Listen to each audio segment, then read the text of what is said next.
Elves and the Shoemaker. Chapter 1. Making Shoes. Once an old shoemaker lived with his wife in a room above their workshop.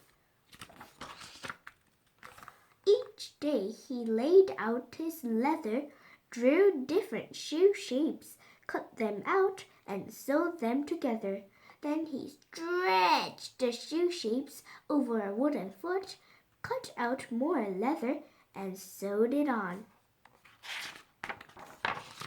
Finally, he cut out thick soles, made holes in them with a huge needle, and sewed the soles into the shoes. Onto the shoes. Onto. Whoa, I want to make it. People loved watching the shoemaker at work. Nobody could go past his workshop without looking in. Ooh, look at those heels. And at the end of the day, there was always a crowd of people wanting to buy his latest shoes. What's heels? This or this? Maybe both. Yeah, I think so. Chapter 2. Bad Business. Cheap Shoes. One day, the shoemaker's wife spied trouble. A cart passed by the window with cheap shoes painted on the side. At first, she kept quiet. She didn't want to worry her husband, but slowly the crowd outside their workshop became smaller and smaller. Where is everyone? I think you should look outside, dear. A crafty shoe seller had set up a table at the end of their street. His shoes were badly sewn, with poor leather, but he sold them at a bargain price. Buy your cheap shoes here.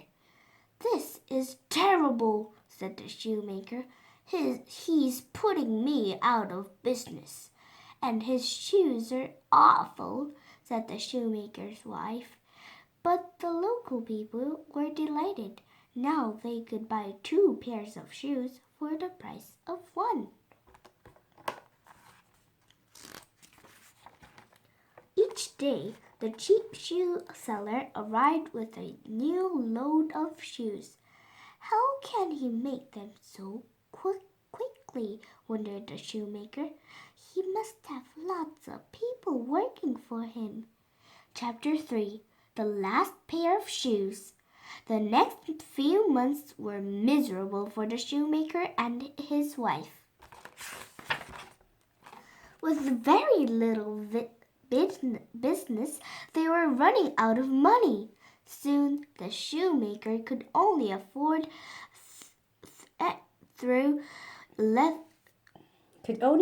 enough leather. Could only afford enough leather to make 1 more pair of shoes.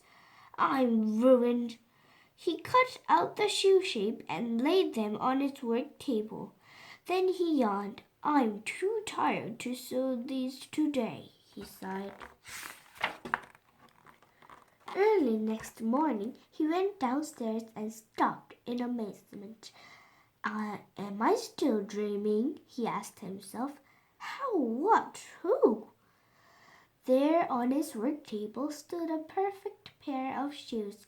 Someone had neatly sewn up his pieces of leather. What's more, they had sewn shiny buckles in the front. On the front. On the front. The shoemaker was baffled. Chapter 4. It must be magic. They're lovely, said the shoemaker's wife, putting the shoes in the window. Before long, a rich gentleman came in. Those shoes are just what I'm looking for, he cried. They're much better than the cheap pairs down the road. And he paid for the shoes with a solid gold coin. Keep the change. Now, the shoemaker could buy enough leather to make 2 pairs of shoes. As he cut them out, he saw how late it was. I'll finish them tomorrow, he thought. But by morning the job was already done. 2 neat pairs of shoes were waiting for him, fancy bows and all. I never have thought of adding bows. That day, the puzzled shoemaker had 2 more happy customers. Aren't they gorgeous? Now he had enough money to buy leather for 4 pairs of shoes. After cutting out the leather, the shoemaker locked up and went to bed. The next morning, he couldn't believe his luck. On the table stood 4 perfect pairs of shoes. It must be magic, he cried. Are you sure you locked the door? And so it went in. On. The more leather the shoemaker cut, the more shoes he found in the morning. Chapter 5. The two rivals. This is the life. Within weeks, business was booming. The shoemaker had plenty of money and very little to do. He was a happy man. The cheap shoe seller was not so happy. He had angry customers to deal with. My shoes broke after 3 days. I want my money back. And word had spread about his awful shoes. No one wanted to buy them. Uh-oh. What about it? It's coming to pass. It's really bad condition. Yeah. One evening, there was a knock on the shoemaker's door. It was the shoe seller. What can I do for you? Asked the shoemaker. You can stop ruining my business, shouted the seller. He picked up one of the shoemaker's new shoes and studied it carefully. And you can give me back my helpers, he snorted. What helpers? We don't know what you mean. With a scowl, the shoe seller stormed out of the workshop. The cat is in there too. The shoemaker and his wife looked at each other. Who do you think is making our shoes? Whispered the shoemaker. I don't know, said his wife, but let's find out. Chapter 6. The Secret Shoemakers. That night, they decided to stay awake and see what happened. They hid behind some coats in a corner of the workshop. But they will see their pants and dress stuff. And the face. Everything was quiet until midnight. 2 little elves rushed in, wearing nothing but rags. They sat down at the table and quickly began to sew. The shoemaker and his wife listened carefully to the elves' chatter.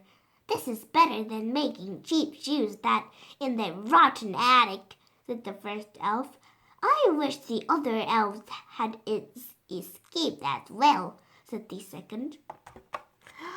Making shoes. Never mind, replied the first elf. If we put the wicked shoe seller out of business, the other elves will be free too, cried the second. Hurry up, or we'll be spotted.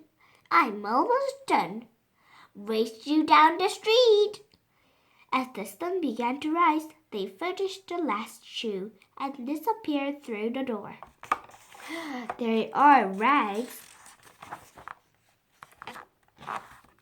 The shoemaker and his wife were astonished.